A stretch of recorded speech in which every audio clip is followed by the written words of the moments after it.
Hello friends, hope you all are fine. Today we are going to study our chapter number 3 of Geography of class 10th and the name of chapter is Water Resources. देखो basically क्या है, जीवन चलाने के लिए पानी बहुत ज़्यादा ज़रूरी है और हम जानते हैं कि इस धरती पे पानी की बहुत ही ज़्यादा क्या है, पीने की पानी की बहुत कमी है। और इवन फिर आप देख लो ह्यूमन एक्टिविटीज़ इतनी ज़्यादा बड़े स्केल पे हो रही है जिससे पानी बहुत ही ज़्यादा प्रदूषित और ज़्यादा बड़े स्केल पे हो रहा है। और दूसरा उसके नंबर ऑफ यूज़र भी जो हो रहे हैं वो डे बाय डे बढ़ रहे हैं। सो आओ इस चैप्टर की शुरुआत करते हैं कि कैसे हम पानी को संरक्षित कर सकते हैं या पानी कौन सी ज़रूरतों को पूरा करता है, वो सब हम इस चैप्टर के अंदर पढ़ेंगे।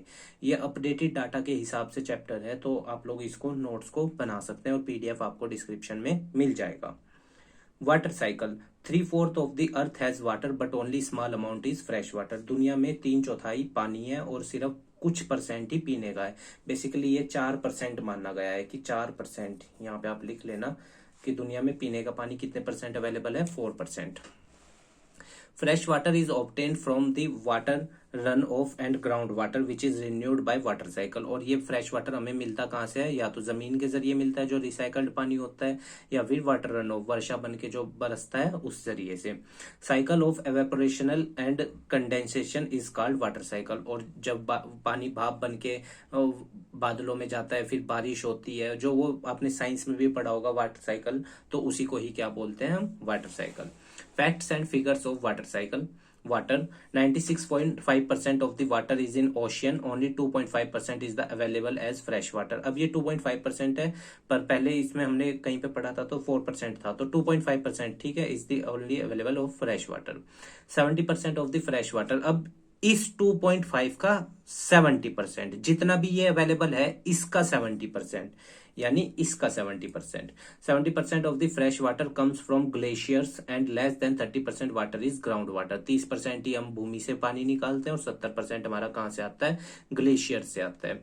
India receive nearly 4% of the global perception and rank 133 in the world in term of water availability पर पर्सन पर एनम। और दुनिया में हमारी 133वीं रैंक है पर पर्सन फ्रेश वाटर अवेलेबिलिटी में। देखो कितनी ज्यादा है। तो हमारे जैसे देश को तो बहुत ज्यादा जरूरत है पानी को प्रिजर्व करने की। और दुनिया भर में जितना भी साफ पानी है पीने का, उसका 4% ही हमारे यहाँ पे अवेलेबल है। India will face water scarcity problem till 2025। और भारत मतलब कि पानी की समस्या को फेस करेगा 2025 तक। इवन आप देख लो पिछले साल महाराष्ट्र के लातूर में या राजस्थान में, या जो वो इलाके हैं जहाँ पे बारिशें कम होती है, वहां पे सोर्स ऑफ पानी है ही नहीं। तो अगर हम लोग वाटर को इसी तरह वेस्ट करते रहेंगे तो प्रकृति के पास संसाधन ही नहीं बचेगा, और वाटर के बिना तो कुछ भी नहीं है। Water scarcity. वाटर स्कार्सिटी का मतलब क्या होता है, mean shortage of water in relation to their demand. मतलब कि जितनी उसकी डिमांड है, जैसे मान लो 10 लीटर डिमांड है और वाटर की सप्लाई है पीने की सिर्फ 4 लीटर, तो 6 लीटर कम हो गया ना, उसे वाटर स्कार्सिटी बोलते हैं। स्कार्सिटी मतलब कमी, जितना कम है किसके रिलेशन में, डिमांड के रिलेशन में, ठीक है। Because of which shortage arise listed below. अब पानी कम क्यों होता है, आओ एक एक करके उन पे चर्चा करते हैं। वो कौन से फैक्टर हैं जिनकी वजह से वाटर की कमी होती है।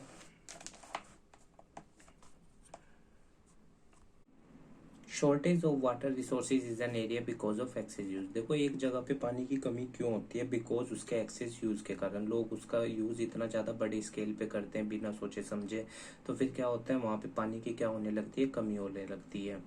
Availability of water resources varies due to variation in seasonal and annual precipitation. अब कई जगहों पे क्या है, पानी बहुत ज्यादा है, क्यों, क्योंकि वहाँ पे क्लाइमेटिक कंडीशन अच्छी है, या बारिशें बहुत ज्यादा होती है, मानसून बढ़िया आता है। और कई जगह ऐसी हैं जहाँ पे बारिशें बिल्कुल कम होती है, तो वहाँ पे पानी भी बहुत कम है। Over exploitation, excessive use and unequal access of water among social groups. और समाज के अंदर भी क्या होता है, एक वर्ग ऐसा है जिसके पास बहुत ज्यादा पानी या संसाधन की अवेलेबिलिटी, और दूसरा वर्ग ऐसा है जिसके पास बहुत कम संसाधन अवेलेबल है। तो वो भी एक कारण है कि सोसाइटी के अंदर क्या है, डिस्क्रिमिनेशन है। पर अगर आप आज के समय में देखो, इंडियन कॉन्स्टिट्यूशन खैर इस सब चीज को खत्म करता है, पर फिर भी ये बहुत जगहों पर एग्जिस्ट होता है। अब ओवर पॉपुलेशन है तो फिर पानी का यूज भी बहुत ज्यादा होता है, जिसकी वजह से क्या हो रहा है, वो जल्दी खत्म हो रहा है। फूड कंजप्शन में पानी बहुत ज्यादा यूज होता है। ओवर इरिगेशन, ग्राउंड वाटर का ही उपयोग होता है आमतौर पर खेती में, तो फिर इंडिया के अंदर तो फिर क्या हो रहा है, उससे ग्राउंड वाटर लेवल घटता जा रहा है, जिससे पानी की बहुत ज्यादा कमी क्या होती जा रही है, बढ़ती जा रही है। Industrialisation, water. अब इंडस्ट्रियलाइजेशन देखो, इंडस्ट्रीज को पानी की बहुत ज़्यादा ज़रूरत है, जितनी ज़्यादा इंडस्ट्रीज लगेंगी उतना ज़्यादा पानी का यूज़ बढ़ेगा। आप देख लो लेदर इंडस्ट्री को कितनी ज़्यादा ज़रूरत पड़ती है पानी की, और कितने ज़्यादा हजार्डियस गैसेज भी रिलीज होती है। इवन अब जितनी ज़्यादा इंडस्ट्रीज होंगी उतनी ज़्यादा बिजली की भी ज़रूरत पड़ेगी, और जब वो बिजली कब बनेगी, जब पानी यूज़ होगा। तो फिर से देखो एक प्रॉब्लम। तो डेवलपमेंट, और अगर जितना ज़्यादा इंडस्ट्रियलाइजेशन होगा, याद रखना, उतना ही ज़्यादा पोल्यूशन भी क्रिएट होगा, और जितनी ज़्यादा इंडस्ट्रियलाइजेशन होगा उतनी ज़्यादा प्रकृति के नेचुरल रिसोर्सेज का भी एक्सप्लॉइटेशन बढ़ेगा। अर्बनाइजेशन, सोसाइटी, अब जितने ज़्यादा लोग अर्बनाइज होंगे, नई नई सोसाइटीज़ बनेंगी, पानी का स्तर क्या होगा, घटता जाएगा। क्यों? क्योंकि लोग ज़्यादा हो रहे हैं तो यूज़ भी ज़्यादा हो जाएगा। लो क्वालिटी ऑफ वाटर, अब पानी की क्वालिटी भी क्या होती जा रही है, घटती जा रही है, बिकॉज ऑफ डोमेस्टिक वेस्ट। घर से जो वेस्टेज निकलते हैं वो भी साफ पानी में मिलते हैं, तो फिर उससे क्या होता है, बहुत ज़्यादा पानी खराब होता है। इवन एक डाटा तो ये भी कहता है कि 1 लीटर खराब पानी 8 लीटर साफ पानी को वेस्ट कर देता है। अब इंडस्ट्रियल पॉल्यूशन की वजह से जो फैक्ट्रीज का वेस्ट होता है वो भी क्या होता है, इंडस्ट्रीज में जाके इंडस्ट्रियल से पानी में निकलता है, और उससे फिर क्या होता है, बहुत ही ज्यादा वाटर वेस्ट होता है। क्योंकि देखो इंडस्ट्रियल अपने साथ क्या लाती है, एयर पोल्यूशन भी लाती है और वाटर पोल्यूशन भी। क्यों? क्योंकि वो अपना जो कंटेमिनेटेड वेस्ट है वो कहाँ पे छोड़ती है, साफ पानी में छोड़ती है। एग्रीकल्चर इनपुट, अब एग्रीकल्चर इनपुट क्या है, देखो खेती में जितना ज्यादा प्रोडक्शन की बात आती है, या HYV सीड्स जितना ज्यादा उपयोग होता है, उन्हें इरिगेशन की जरूरत पड़ती है, और इरिगेशन के लिए पानी चाहिए। और पानी फिर किसान कहाँ से यूज करता है, ग्राउंड वाटर लेवल को यूज करता है।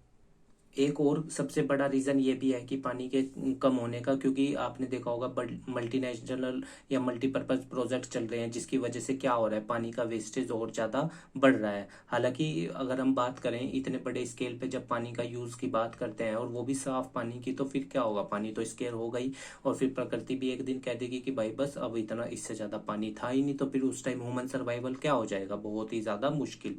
तो यहाँ पे एज अ सिटीजन और एज अ जिम्मे एज अ ह्यूमन बीइंग भी हम लोगों की ये जिम्मेदारी है कि गॉड ने जो इस प्रकृति को ह्यूमन बीइंग के लिए बनाया है, तो उसे हमें प्रोटेक्ट करना है। हिस्टोरिकल रिकॉर्ड के मुताबिक हमें पता चलता है डैम्स, रिजर्वायर्स, कैनाल्स, इन सब के जरिए क्या होता है, पानी को मतलब कि आज के दौर में बचाया तो जा रहा है। पर ये भी याद रखना, इनका जब ये यहाँ से पानी छूटता है डैम से या बहुत बड़े स्केल पे, तो फिर बाढ़ आने का खतरा रहता है। या जब डैम्स का स्तर बढ़ जाता है पानी का, तब फिर क्या होता है, फिर लैंड बहुत ज्यादा बह जाती है, या लोगों की फसलें या जनजीवन बहुत ज्यादा प्रभावित होता है। Dam is a barrier, dam एक बैरियर है, क्योंकि रोक दिया जाता है पानी को, that obstruct direction the flow of water to make a reservoir lake. ठीक है, उसको क्या होता है, रोक दिया जाता है पानी डैम के अंदर। अब पहला डैम आपकी बुक में दिखाया गया है, ये देखिए, ये हीराकुंड डैम की पिक्चर है। हालांकि टिहरी डैम उत्तराखंड में जो है वो पहला, वो भी माना जाता है कि हाँ हमारा मतलब कि बड़े स्केल पे बहुत बड़ा डैम है। आप उसे भी देख सकते हैं इंटरनेट पे सर्च करके। Dams classification, on these basis dams are classified. अब डैम्स को हम क्लासिफाइड कर सकते हैं, जैसे किस बेस पे, उनके स्ट्रक्चर और मटेरियल के बेस पे। कुछ डैम्स ऐसे होते हैं जो बहुत बड़े हैं, उनका स्ट्रक्चर बहुत ज्यादा बड़ा है, और कुछ डैम्स ऐसे हैं जो बहुत छोटे हैं, हाइट के बेस पे भी, लंबाई में बहुत बड़े हैं, मीडियम है, छोटे हैं। तो इस तरह हम डैम्स को क्या करते हैं, क्लासिफाई कर सकते हैं। Dams are built for irrigation, electricity generation. Dams किस लिए बनाए जाते हैं, ताकि बिजली जनरेट की जा सके, वाटर सप्लाई की जा सके, डोमेस्टिक इंडस्ट्रियल यूज के लिए, फ्लड कंट्रोल्स किए जा सके, फिश ब्रीडिंग ईटीसी। पर आमतौर पर अक्सर कई बार क्या हो जाता है, अगर वर्षाएं बहुत ज्यादा हो या डैम्स के अंदर पानी का जल स्तर बढ़ जाता है, तो फिर उससे क्या होता है कि पानी छोड़ना पड़ता है, तो फिर आसपास के गाँव बहुत ज्यादा प्रभावित होते हैं, पहली चीज। दूसरी चीज, अब एक जगह अगर डैम बनाया जाता है तो वहां के बहुत बड़े स्केल पे लोगों को माइग्रेट करना पड़ता है दूसरी जगह। क्यों? क्योंकि भूमि बहुत ज्यादा लगती है। तीसरी चीज इसका एक और वो है, जैसे इतना ज्यादा ग्लोबल टेम्परेचर बढ़ता जा रहा है, ठीक है ना, बिकॉज ऑफ CO2 या जो और गैसेज हैं उनकी वजह से, तो बड़े बड़े ग्लेशियर्स पिघल रहे हैं जिनसे पानी का स्तर बढ़ रहा है, और फिर वो भी एक प्रॉब्लमेटिक सिचुएशन है। Disadvantage of multipurpose river project, अब इनके डिसएडवांटेज क्या है, let us see one by one.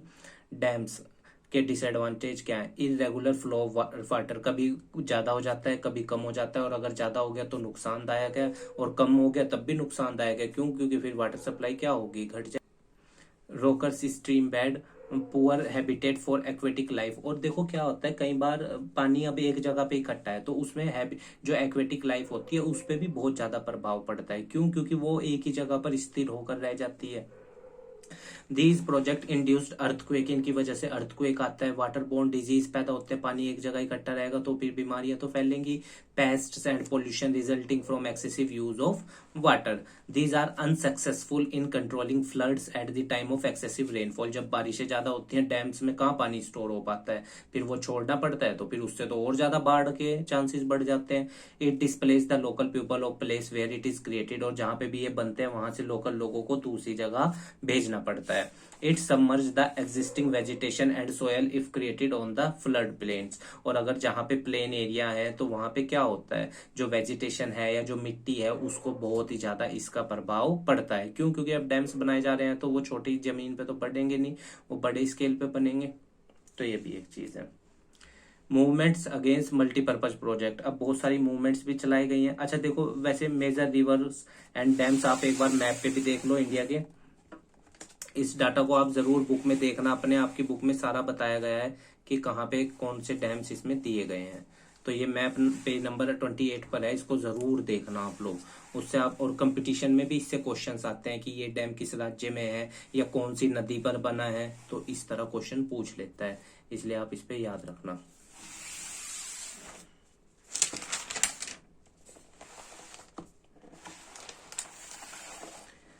Interstate water disputes are also becoming common with regard to sharing the cost and benefits of multipurpose project। और जो दो राज्यों के बीच में विवाद होता है पानी को रिलेटेड, जैसे कावेरी जल विवाद, आप मुझे बताइएगा किन दो राज्यों के बीच में, या यमुना का जल विवाद, ठीक है ना। चलो इसका तो मैं बता देता हूँ, हरियाणा दिल्ली का। आप कावेरी जल विवाद बताइएगा, सुप्रीम कोर्ट तक पहुंचा था ये केस, ठीक है। अब रेन वाटर को हम कैसे बचा सकते हैं या कैसे उसका उपयोग कर सकते हैं ग्राउंड वाटर को रिचार्ज करने के लिए।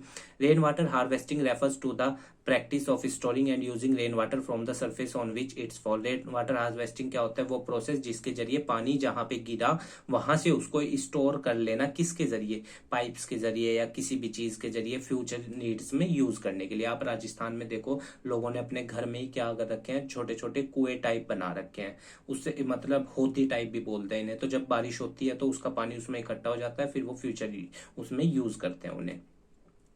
In hills and mountainous region, people built diversion channel like the gulls or कुल्स of western Himalayas for agriculture।